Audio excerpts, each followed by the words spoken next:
Grand Final, Tournament number 2, Qualifier number 2 of the XCup, everybody. The XCup Summer.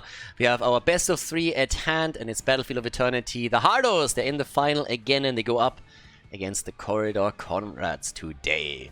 So, good stuff. Again, if you're not really familiar with this entire concept, I'm going over it really quickly once again. XCup Summer is pretty much a tournament series. We have 10 qualification tournaments. Teams participate, or anybody can participate in these qualification tournaments. And the farther you get in the tournament, the better you perform, the more points you get. Those points are going to be accumulated over the course of the entire season. And at the end of the season, the top 8 teams in the leaderboard will advance to the playoffs, where we will play for 4,000 euros of prize money. It's pretty much what's happening. So far, the Hardos are one of the few top teams that have signed up for this. We've seen a couple of old names come back, especially the Polish teams have signed up in force here with some old and familiar names. But since after the Masters Clash, a lot of the European teams changed their lineups. A couple of teams disbanded completely. Some of them will only start joining after the first 2-3 tournaments, I suppose. This is, by the way, talking about team changes, the first time that we see the full lineup of the Hardos player. Already explained in the previous games that they played in, and in the last tournament, that Chris is not part of the team anymore, and that Copenhagen replaced him, but that they also played with I kind of forgot who they played with, but that Benny wasn't playing with them because he didn't have time, he was at work, and that's exactly the change now for the grand final here. He actually came back, so he just arrived back from work. They had a little bit of time because they played the first semi-final, watched the second one, and now he's currently playing here with them. So the train conductor is in the house, and this is the full lineup of the Hardos that you will see them play also very likely in the playoffs then. So that's pretty much what's happening. And yeah, Swamquota was the one that was subbing in for Bad Benny here. So also to point that out. And I'm not quite sure if he's going to stick with them as a sub player for the rest of the entire season, or if at some point he's going to join a team that he's going to play with himself, what the chaos is going to be here. Anyways, as we're heading into game number 2 in Battlefield of Eternity, as mentioned, we got bans on 2 of the supports. Uther is banned out as one of them. Vala gets banned and Li Ming gets banned as 2 of the damage dealers that are oftentimes chosen on this map. Obviously, the teams could also research each other a little bit before this. We have the first pick into place here by Copenhagen. Muradin and Chromie get taken, though, by the Comrades. Now, they like their Muradin here, and they also know that Hazu likes his Chromie, so they kind of take it away a little bit.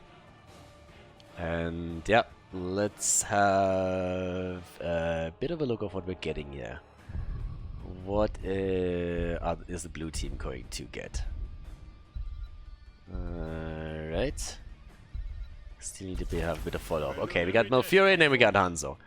Alright, so after Blaze and the jet propulsion, you can come in with the quick root on the ground. Hanzo's going to try to get the damage in against the Immortal and also land those arrows after level 10, which is even more important. A couple of well-placed 2-3 target connects would be pretty awesome to set any kind of follow-up. I mean, again, you can Hanzo arrow into Malfurion, root, jet propulsion, and whatever else there is. Drop the damage on top of that and just obliterate the entire setup. But either way, now that we're having the bans coming through, the one thing that the red team is a little bit afraid about is even more aggression coming in with a Nubara, going for that big dive, following it up with Blazestan, with Malfurion, you know the drill. And it's a pretty annoying setup to go up against, I'm not gonna lie. Especially if Hanzo's maybe a little bit farther away and then can land a full-on arrow on the already stunned setup. The CC chain that you can establish there is pretty nasty. And the second damage dealer can absolutely rip you apart then. Now with Benny in play, that also means that Nick doesn't have to play on the main tank now, so we could see him on any kind of melee assassin, damage dealer, whatnot. He dropped a lot of Mayevs in the Masters Clash. You could see that again. Whereas the red team, the Comrades, after a very successful semi-final, where they locked in a victory without dropping a single map, go now into their next double pick. And we're getting Anduin again, and Urel. So a lot of mobility at the front line with Muradin and Urel both being able to hop around the entire time. Anduin to help them out. Benny might go for Varian again. I mean, again, played Varian for ages. Ah, Tracer! I like it! Malfurion Tracer! Okay, that's gonna be pretty awesome. So we got Tracer played by Nick and the Malfurion together with it. What's Bad Benny gonna go for now, though? I like that a lot. Tracer is always kind of fun to watch. And this one is going to be pretty amazing. Good stuff. It's the Tyrael. Yeah, Sanctification into Bunker is awesome, but I wouldn't put it past them to just go for Judgment here. And just judge Anduin. You are judged to be boring. And then he gets eliminated. Alrighty. So, you have been judged, and yes, you are indeed a bedwetter. Alfredo, our man on the damage. We get Greymane. Alright. I'm ready, boys. Grand Final. Map number 1, the best of 3 series here. The second qualification tournament for the XCup Summer. Let's go.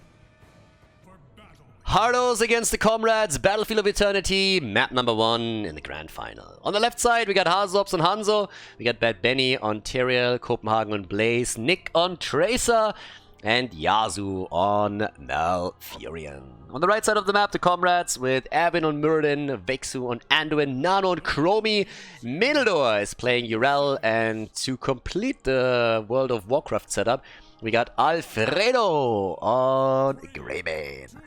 Pretty much the same builds that we've also seen in the previous series, where the Comrades, of course, did exceptionally well. But this time they got to deal with the Tracer of Nick, and that's going to change things a little bit.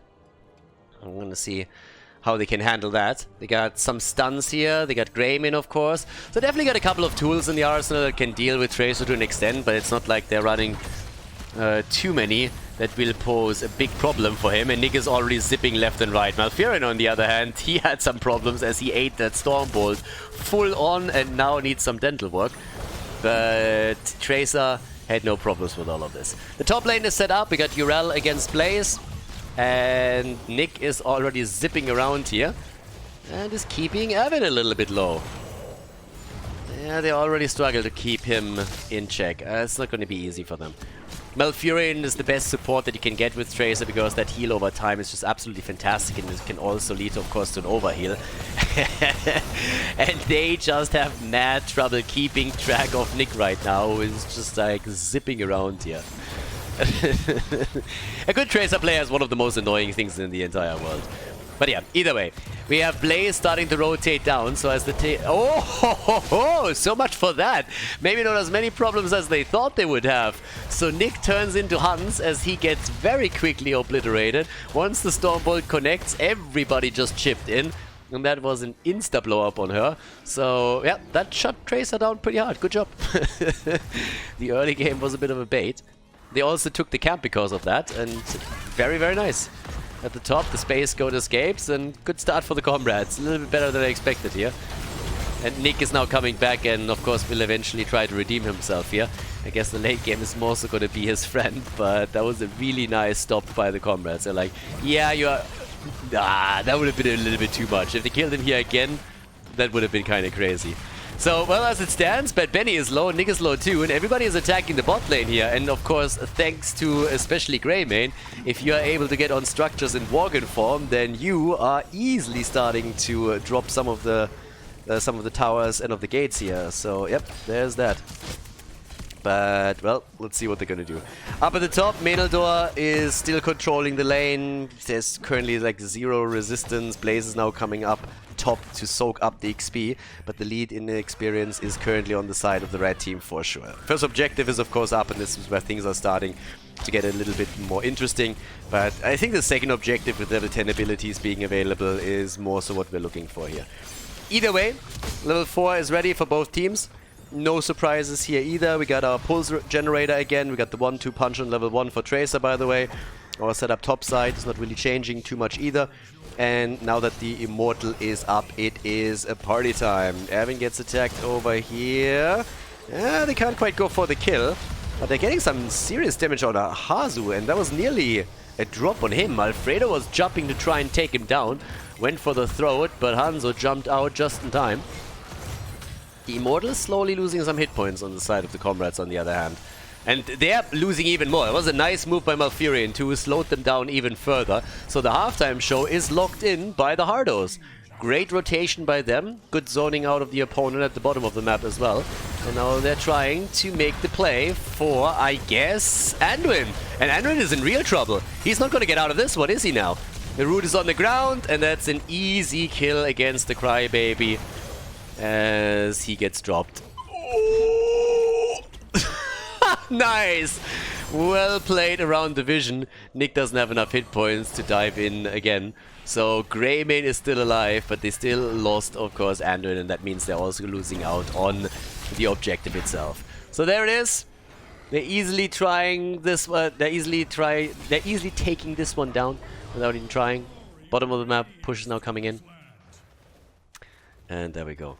Yeah, sorry for a couple of those incredibly intelligent utterings today, where I'm apparently unable to form a normal sentence. Still not 100% okay after I was pretty sick last Sunday and cast the tournament with a fever, but feeling a lot better. But still, occasionally there's, yeah, occasionally it's still a little bit like wah wah.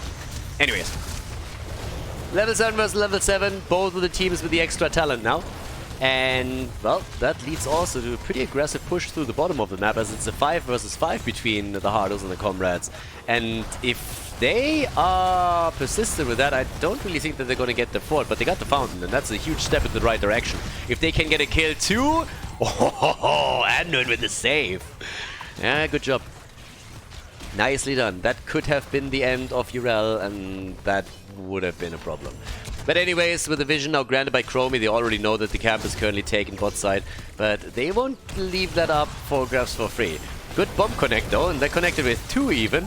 Bad Benny is jumping in, they're going for Alfredo, and this time Greymane doesn't make it out of the fight. Nope, this time he's down. The last time he did a fantastic job and played around the vision with the gate, but he doesn't have that luxury this time. So here's kill number 2 for the blue team. And they are starting to take more and more control of the game as they're pushing through the bottom of the map to take the fort down. And I think there's a very good chance that this is going to happen for them. Nick is found out, but it doesn't really matter. They get the fort either way. And that is the first big structure in the game that is getting destroyed here. Now the damage output for Hanzo is at 16,000. Vala is roughly... Vala's not in the game, so she's not sitting at any damage here. But Tracer is nearly sitting at the same amount of damage than him, whereas Chromie is trailing slightly behind here. But Benny does actually good connect with the Storm Bolt. He gets a bit hammered at this point. And Bad Benny jumps back out. The timing not quite perfect, but Malfurion also with really nice assist and the root on the ground again. There's always a nice thing when you have not only Tyrael but Malfurion both, because the shield is fantastic for Tracer. The shield, you have the level 7 that gives an additional attack speed bonus, and there's just so many... This entire setup has been for the longest time the best support setup for Tracer to get out of damage and be really aggressive, and you can really tell how this is working here. The shield on Tyrael is always there. He has the bonus for her. The heal over time is another added advantage. And they're going for the big fight again. And they're just blocking the path of Anduin over and over. Anduin is just getting farmed here because he never has a chance of escaping out of the team fight. They're going into these small corridors and choke points and just simply zone them out. And now, as Nick is moving in, they're trying to go for, well, Muradin, who makes it out, and everybody seems to be getting away, at least for the time being. But it also means that Hanzo has plenty of time to go for the Immortal again, and we're talking about the second one now. With level 10 abilities kicking in, we indeed, as Greymane goes down, get Judgment. So they went for Judgment instantly as Bad Benny goes for it. And I already talked about this a little bit in the draft. I think against an opponent as exactly... If this was the grand final of a big tournament, let's say we're in the playoffs already, and this is the grand final of the playoffs, and there's like all the prize money on the line.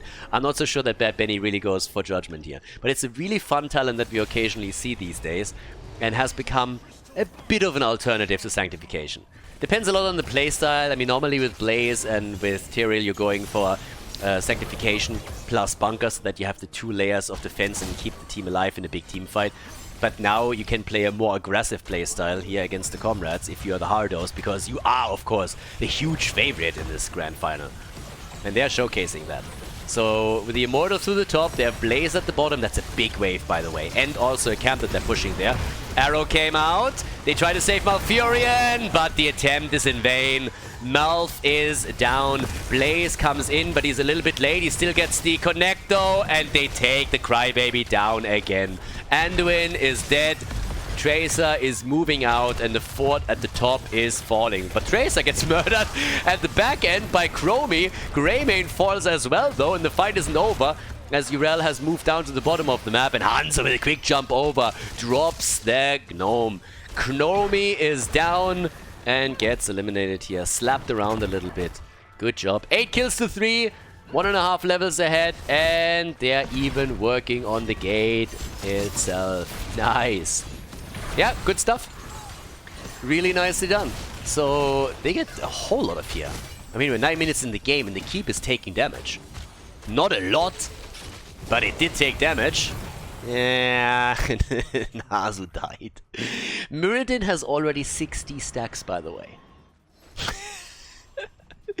He's at 60 stacks already at 10 minutes. That's something. That's quite something. So, right now, Muradin has 12,000 damage. And is hammering these storm bolts out. Anduin is also at 12,000 damage. 11,000 for the space goat. I mean, if you get overtaken by Anduin that hard, I mean, that would worry me a little bit at least.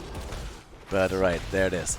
Either way, we got the 31,000 for Nick once again showcasing how strong he is. And they're trying to show that especially to Meneldur at the bottom of the map. And Urel is just trying to get out of this. It's like, let me out of here! And he does his best, but that's a kill. Oh, the ult! 1 hit point!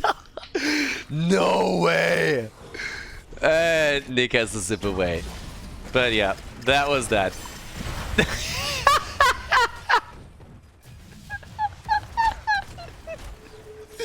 Get wrecked! Baited and murdered. I like it. I like it. Baited and murdered. That is pretty awesome. And yeah, I'm sorry, but yeah, this is gonna be an easy camp for the red team. 5 kills now to 8. That was well done. And now, of course, they gotta defend here 8 seconds until we have the Immortal back up. And then the question is, can the Hardos fight back into this one? It's even talents. They lost the top fort, and they might even lose the one at the bottom. And a staggered death is the best case scenario, and they get it. So, yep, there it is. Judgment into dead air, more or less, because Anduin was once again saving the rest. A lot of ults already being used. The fort is down. Hanzo is dead. And the Corridor Comrades are starting to take control of this. They're closing the gap in experience. And this is a 4 versus 5 right now. They should probably try to get everybody out there. Instead of fighting. I mean, if they can get a kill, that would be nice, don't get me wrong, but the 4 versus 5 is still such a big advantage now for the Corridor Comrades that the risk of losing another hero and then having a staggered death is pretty big. Hanzo has his arrow and could use it now. Hanzo, maybe we're going to see an arrow by him. Yep, there it is. And Urel ate it. The Space Goat ate the arrow. Okay, Meneldur gets attacked, goes down, they get the kill, and now it's chase time. Now it's a 5 versus 4 in their favor. So now they can try and see if they can maybe slow someone down enough so that they can close the gap, but also the Immortal is up, so might as well go for that too. Level 16 is ready as well.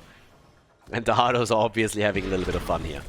But that can of course be turned against you really quickly. If you make a few silly mistakes and think, okay, we're gonna have this we're having this in the back easily, there's plenty of teams in the past that have lost in a situation like this, so you gotta be careful. Camp gets taken, they didn't take their own yet, so they need to speed this up a bit or the top lane is gonna be under even more pressure. Situation in structures is the same, by the way. Oh, that's a good save. Yeah, these judgments are easily negated by Anduin whenever he has his trade still up. Yeah, Nick. Stuns are being stunned is the worst thing that can happen to Tracer. But they are taking that Immortal. Unless there's a kill or two now, they're taking this one. And well, just as I said, we have a stun against Blaze. Stunned by the Immortal, by the way. Okay. And that's a 5 versus 4 now. Chromie comes in with the ult, and goodbye Tracer. Again, the Hardos, if they clown around too much, they're gonna lose. 9 kills against 8. The Corridor Comrades, you give them a lead and they're gonna run with it. 100%. So they didn't lock the Immortal in. They could still try, but they gotta be really careful because Benny, you don't have a lot of hit points and you need to get the hell out of there. So, yep, they're gonna lose this one. Not gonna happen for them. And in the meantime, this is happening too. So there's even more pressure at the top now. And they need to deal with this first. 16 versus 16, that's what we're looking at now. With a glyph as well. And off we go. Bottom of the map, that's where the Immortal is going to push through. Shield is tiny. The shield is absolutely tiny right now, so that's not going to be a big problem. It shouldn't be. You shouldn't lose the keep. But still, gotta be careful here. Because if you lose another hero or two, then it's a different story. And Menaldor is already waiting in the wings. And they're looking for those Storm Bolts and Chromie ults. Koman could move in from the side. Greymane. Yeah, maybe, but they missed the jet propulsion. Glyph of Faith has already been used here. Has the second charge, of course, but still. There's the light bomb. The bunker to negate it. They still try to go for the hit there. Oh, the arrow. The judgment right afterwards. And Anduin is dead again. But the keep is also falling. And the keep is going to be destroyed. They're losing the keep here. But they're going to try and go for the kills. And they're going to wipe the team if this continues. 1 down, 2 down, 3 down. They go for the next. But can they take them all? The keep is gone. They're going for Muradin. And they're going for the Space Goat. And I think both of them are going to fall. Yep. The entire team is down. 5-man team wipe. And what do you do with it now? Can they get the keep? I mean, it's totally open. It's wide open, so they should be able to take it down.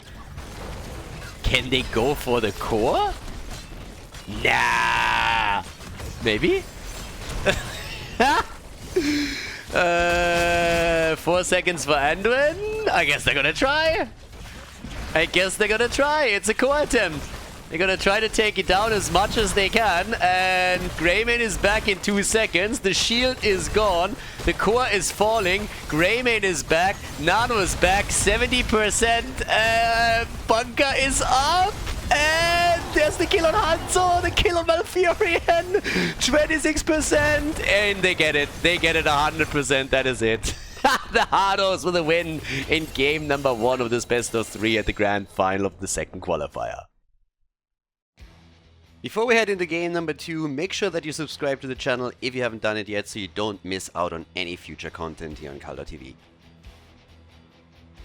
Map number 2, Tomb of the Spider Queen. Map choice of the Hardos, as you probably already guessed as you saw which map we're going to play in the second game. But yeah, they they went for the full 5-man wipe as their keep fell to the Immortal and then turned it and ended the game. And I was honestly...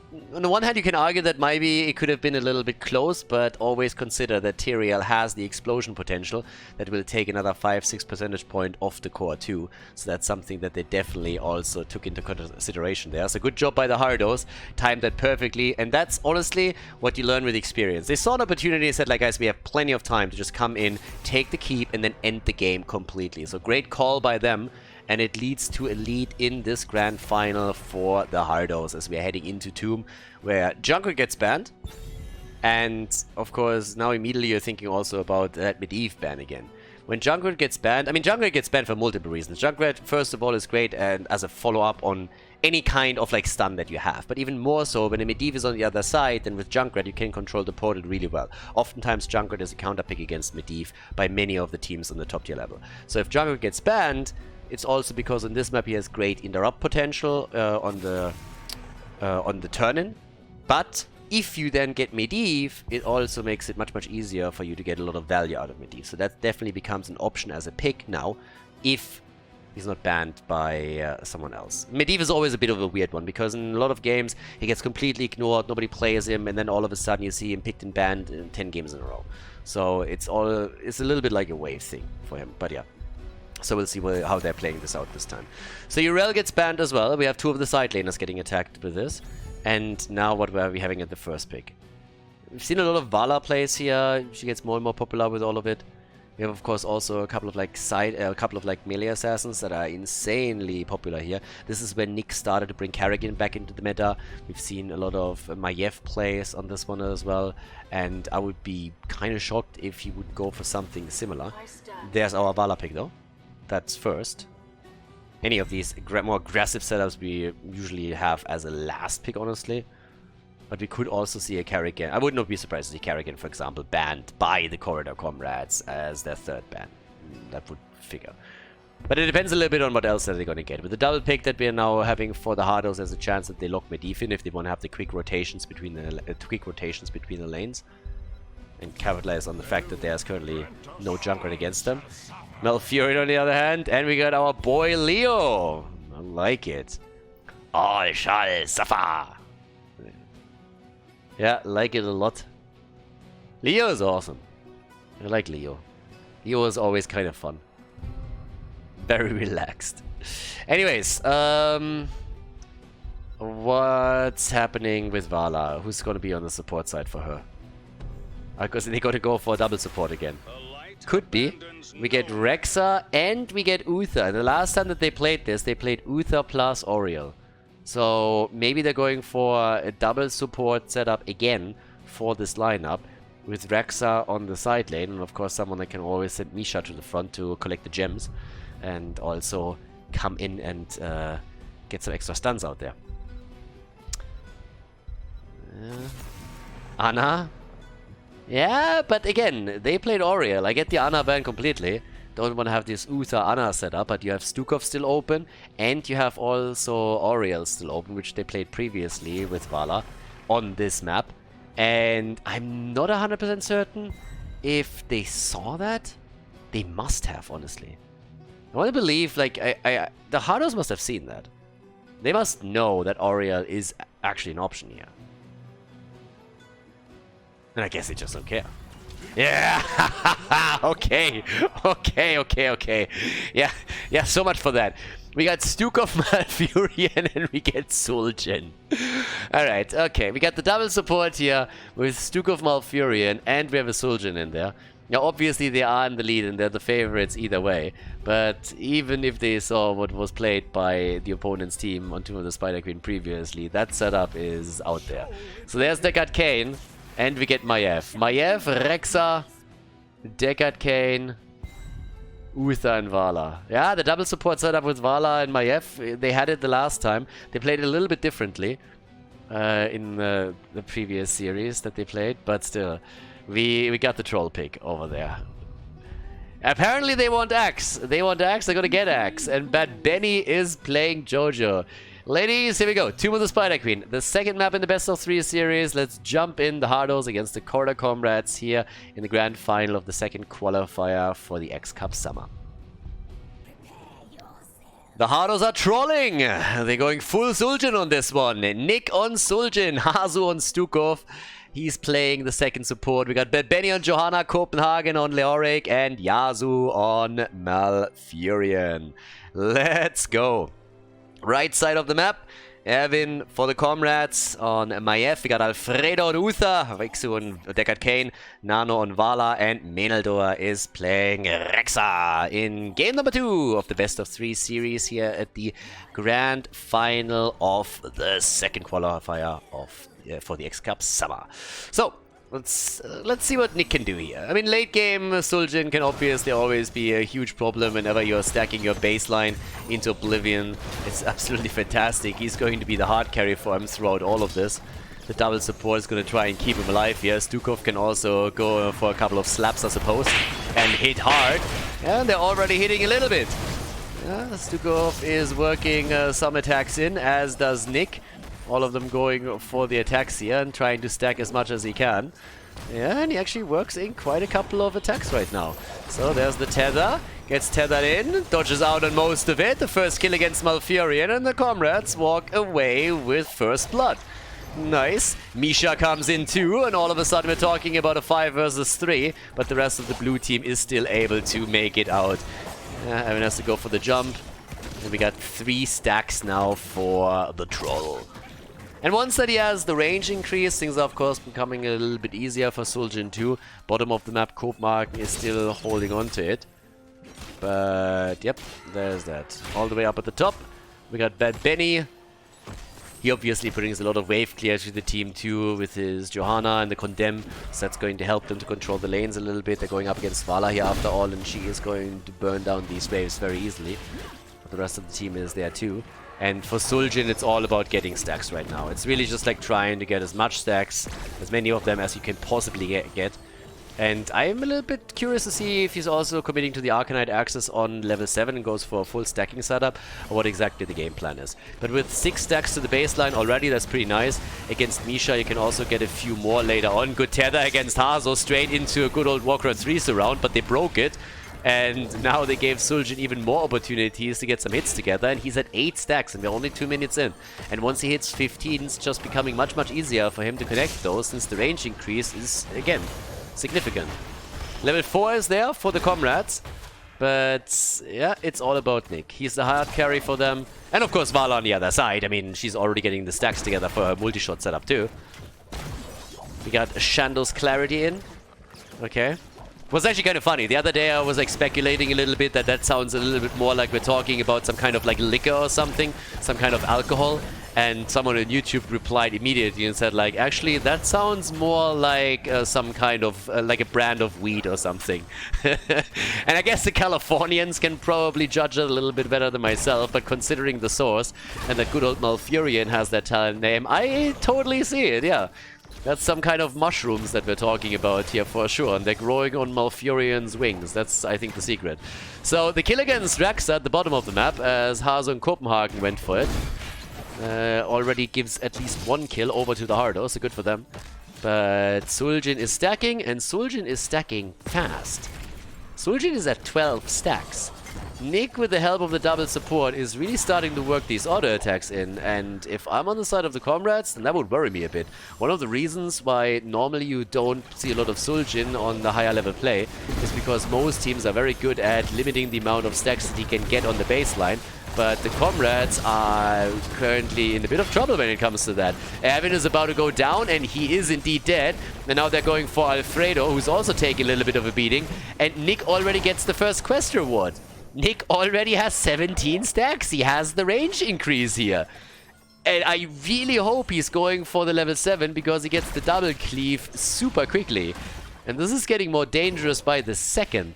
So I'm a bit worried for the Comrades, because Nick is just going berserk here.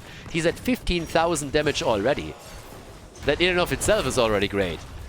And there's the blue web weavers. First blue web weaver setup is moving down. Nick is already opening the entire wall up and hasn't taken his level 7 yet. Yeah, he should definitely go for Arcanite Axis. I mean, are you kidding me? He's at 20. He needs 10 more and he has the double swing. That's a super early double swing, and he can just like stack that as well. I mean, if you're already going for the meme, then just embrace it, my friend. Fully embrace it. Yeah, wall is gone. And he's at 21. Yeah, but he doesn't. Hasn't locked it in yet. So I don't know. There we go. There's the Arcanite Axis. Okay, missed out on 1 stack, but got 3 immediately with the first swing. Oh my god. This is gonna be bad in the late game for the red team. Yeah, they're not getting enough kills in the early game to make up for any of it. Now the Web Weavers pushing through the middle might even take the first fort down. And guys, getting a first fort with the first Web Weaver wave, that would be crazy. They don't quite get that. They got the fountain, and they already dropped a little bit low, but they don't get the entire thing. Nick is at 26 stacks. 26! What the hell? We are only 5.5 minutes into the game. 27 in a grand final. I mean, granted, only a qualifier, but still. Give him a break. Like, he's crushing this. 9 stacks on the Arcanine Axis. I don't really think that game is going to last too long if this continues. But if it does, I'm curious to see when Nick ends with the stacks and the damage. He's outpacing Vala. He's currently sitting at 25,000 against the 22,000 that she has. And is dancing around the camp here, trying to take that down too. But yes, he is definitely going to murder this. Now the problem with him going for the camp is that while he takes the camp, he can't stack. And that is a huge oversight. So, yeah. I mean, you can always argue that, you know, the Corridor Comrades, they pushed into the grand final, right? So you can always argue that they wanted Axe. They're getting Axe. They're getting a lot of Axe. They're getting tons of Axe. And there it is, the completed quest at 635. Now he has the double swing. 635, he completes the quest, and he has his Taz Dingo. There's the falling sword as they're jumping up. Yeah, containment disc is in, okay. Whoa, divine shield on Uther. Vala, of course, is trying to counterplay the damage that we're seeing from Suljin as best she can. Well, that's a problem. And he 33 stacks, 16. Oh my god. Imagine that game lasting half an hour. Imagine that for a second. Wow. The comrades, they have to dig deep now. They really have to find a nice coordinated approach now that they're on level 10. I mean, with level 10, the pace of the game always changes because the dynamic around the heroic abilities just changed the entire game and the flow of it. But right now, there needs to be some very well-coordinated effort by the comrades to take down. The first thing is they're getting the containment disc on Suljin. And that's already good, but they need a lot more than that if they want to bring this back here. And Suljin is absolutely not afraid. I mean, that guy also has 2 supports behind him. We are playing double support against double support right now. And yeah, they're getting the turret at the bottom of the map. Okay, good for them. That was important. At least play around the objective a little bit as well. Any kind of slow is great for Suljin. 37 stacks. 37. And he has 22, 23 on his level 7 now as well.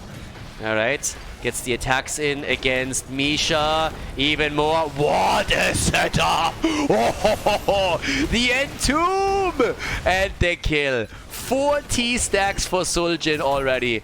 And he's just going ham. Even as the ult's still up. Even the ult is still up for him. 32 on the Arcanite axis. It's like he never stops. 42,000 damage for him now. 42,000 and Vala's on 38k. Oh my god. He's just melting these spiders. Bottom of the map still. Are they going to get Meldor? Nah, Rexa is still able to get out. Yeah, well, this could actually be a nice isolation. And they get it. They get a kill. Yeah, they take him down. Malfurion is dead. Suljin walks right through them. Has to go for his Taz Dingo. Is most likely going to die here, but he's also going to get some stacks together. And they nearly got the kill against Uther because of him. So he's at 45,000 damage. Vala is still a little bit ahead. That was, of course, a dream scenario for her.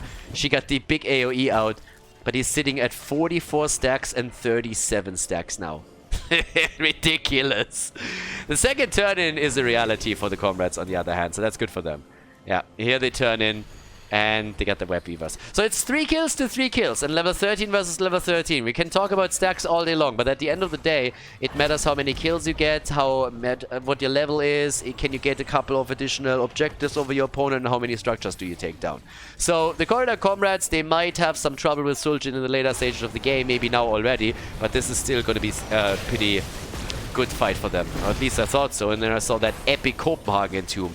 I mean, dude, are you fucking kidding me? He boxed him in. He Tetrised him in. And they save Malfurion. And in the meantime, Suljin is still swinging the axes. One after another. Gets stunned. Doesn't have his ult up. And Nick is down. Nick is down. I'm getting a little bit too cocky right now. The stacks mean you do more damage, my friend. It doesn't mean that you survive longer. That's quite how it works. So, yep. 4 kills to 4. Web Beavers at the bot lane. Are they taking down that fort? Well, they already have. And at the top lane, this is taking a lot of damage too. So another fort that is going to get dropped here. Very likely, since the rest of the team is now moving in as well. And guess what? If you're putting all your eggs into the Suljin basket, then you are going to have a pretty hard time if he dies. So, yeah. All the axes are in the basket, and now that Suljin is back, they can at least fight again. But they also got to be careful that they're not getting farmed in the middle while he is just now starting to make his way back into the fight. Yeah, and they're still saving it, at least for the time being. But keep in mind that we have the Entomb back up, so Copenhagen could actually try to trap 1 or 2 of them. And if he does, they can also stack the bad boy a little bit more. 61 stacks now on the axis. That is not bad. Yeah. But they need to turn in. They got 82 gems, so they have been holding on to all of the gems. Good for them. Vala and Suljin are still fighting for top damage. Easy. And, oh, let's see. Bottom of the map, that Benny, he alone has 49. The Gem Master over here. Yeah, and they're trying to turn in. Yeah, Misha is of course always a little bit of a weird one when you're going up against anybody that can stack on the auto attacks, because she's just always like there. And makes it a bit tricky. Yeah, my F gets attacked again, and these auto attacks, they hurt. The disc misses. Yeah, Nick didn't follow up completely on this one. 12 minutes in and he has 50 extra damage on his auto attacks. And on these Arcanite Axe swings, they are starting to terrify me a little bit as well, I'm not gonna lie. This is a lot that he has. Nick gets attacked. We'll have to dingo it up. Not even. Not even. Gets one and entomb again. Copenhagen and his fucking entombs. Oh, like, seriously. That guy's entombs are nuts. They always have been nuts. And it's just ridiculous. I mean, how many games have you seen where Copenhagen on Leo just dropped one sick entomb after another? And he does the same thing again. And now down here, the Hardos are going for the next big fight. They drop another 2. We have 55 stacks for Suljin. 72 now on his level 7. And it just leads to an easy annihilation of the fort. It's like, it's fucking crazy. Vala has even more damage. She hasn't died yet. Suljin has died twice. And Vala is sitting at 70,000. She's obviously murdering a lot, especially in the AoE department. Siege damage on Jojo, 105,000 already for her. Way ahead of anybody else, maybe with the exception of Leo. But now the blue web weavers are coming in. And, well, let's see what else we're gonna get. Because now we're having a push with the camp. I mean, bottom of the camp, bottom of the map is gonna be defeated before the web weavers touch ground. But the bruiser camp, that's a different story. That's gonna push through the middle now with the web weaver. And that is the end of the fort, 100%, no matter what happens. But at the top, they can work around this a bit more even. Vala is at 74 stacks herself. So that's pretty good. And yeah, here's the next fight. Maiev, she's not going to commit to this now. Nope. And Suljin is just skirting the edges. These auto attacks are hurting hard. Look at Vala. Vala is just like, get me out of here. Like, you can't stand the 1 versus 1 anymore against this guy. These hits are just chunking. They are absolutely chunking. Comes in again. Gets also some serious damage against structures thanks to those axes.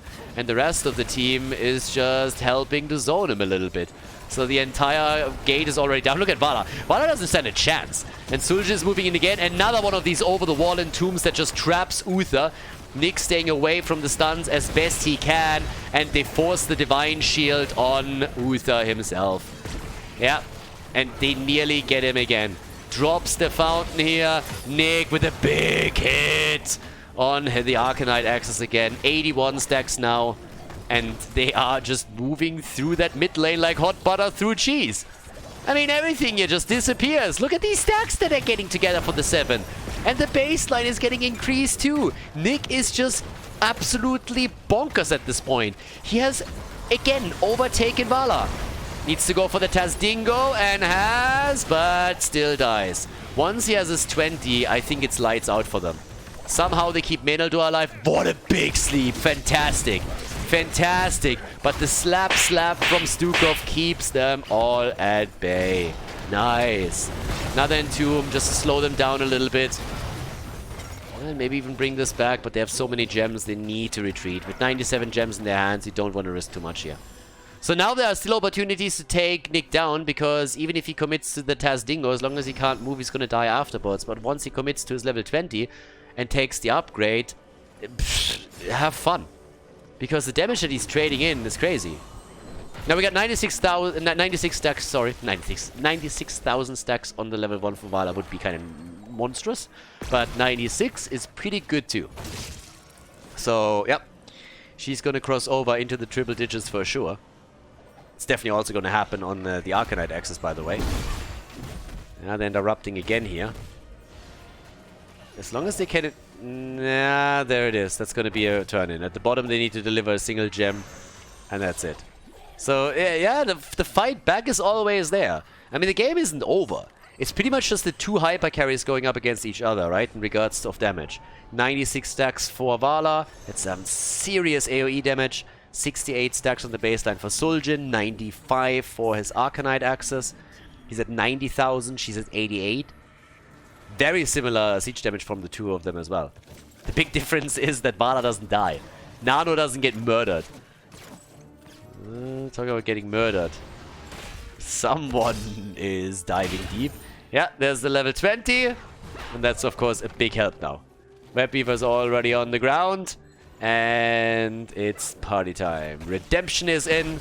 On top of that, what we're currently getting is Vala with a Farflight Quiver. Yeah, and Suljin, a surprise for ya. Yeah, that's definitely a surprise. That is something that I did not expect here. Alright, no upgrade on his 20. Instead, he upgrades this one. And that's a little bit of more bouncing and AoE damage. Yeah, that is probably not too bad either. Let's see what he can do with that. That should actually clear things up very quickly, quite literally. So, my F jumps out. Bot lane gets attacked, and that keep is taking damage. Yep, catapults need to be eliminated, and they drop them quickly. But they have 122 gems. That's 2 turn-ins. Nearly 2 turn-ins. 3 missing. Oh, really? Okay. Tranquility is out, granted, but I'm not so sure about that move. Yeah, they're forcing that. Leo's ghosting out. Bot lane. Keep is taking more damage since the minion wave is pushing in. Trying to go maybe for Stukov here. Can they get that stun? Uther has redemption. But Deckard Cain doesn't. So there's a Divine Shield on Uther. I guess this could be the end of Maiev. Are they going to get it? Jump into the back line. I mean, yeah, Maiev is down. Feign death. There's the Entomb. Uh-oh. They're dead. They're all dead. They're all dead. They're all dying. Rexa is down. The man with the mask eliminated. Uther, he has his redemption, but that's it. There's the Tastingo set up, and they're saving Suljin for now. He's at 112 stacks now on the Arcanite axis, 84 on the baseline. Damage output. Who's taken the cake so far? It's Suljin once again. The troll is back. They have to turn into 10 kills to 5, and there's the momentum. Straight back through the top lane. 5 versus 3 situation. And Suljin, he is chunking. Chunking the entire time, and nobody can stand close. Surprise is coming in. More axes from the troll. Yeah, and they are murdering the keep. The keep is down. The one in the mid lane, by the way, is falling too. So 2 of the keeps are already gone, and they are looking at the core. They're zoning out Vala, and that's the end of her staggered death, and this is game. The second qualification tournament gets won by the Hardos. They take it with a 2-0. Nicely done. 2 for 2 now in the qualifiers for the XCup Summer.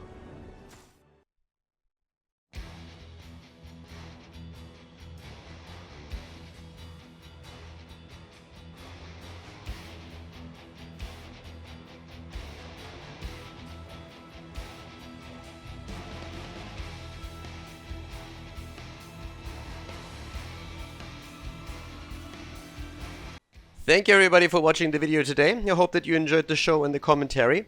And keep in mind that the spoiler protection that is going to run for the rest of the video is made possible by all the support on patreon.com. So guys, if you want to support my work, if you want to help me start new projects and keep the spoiler protection in place, please consider heading over to patreon.com/Khaldor. There's also a link in the YouTube description, and check that out. Thanks in advance, and see you guys next time with more esports coverage here on Khaldor TV. Have a great day.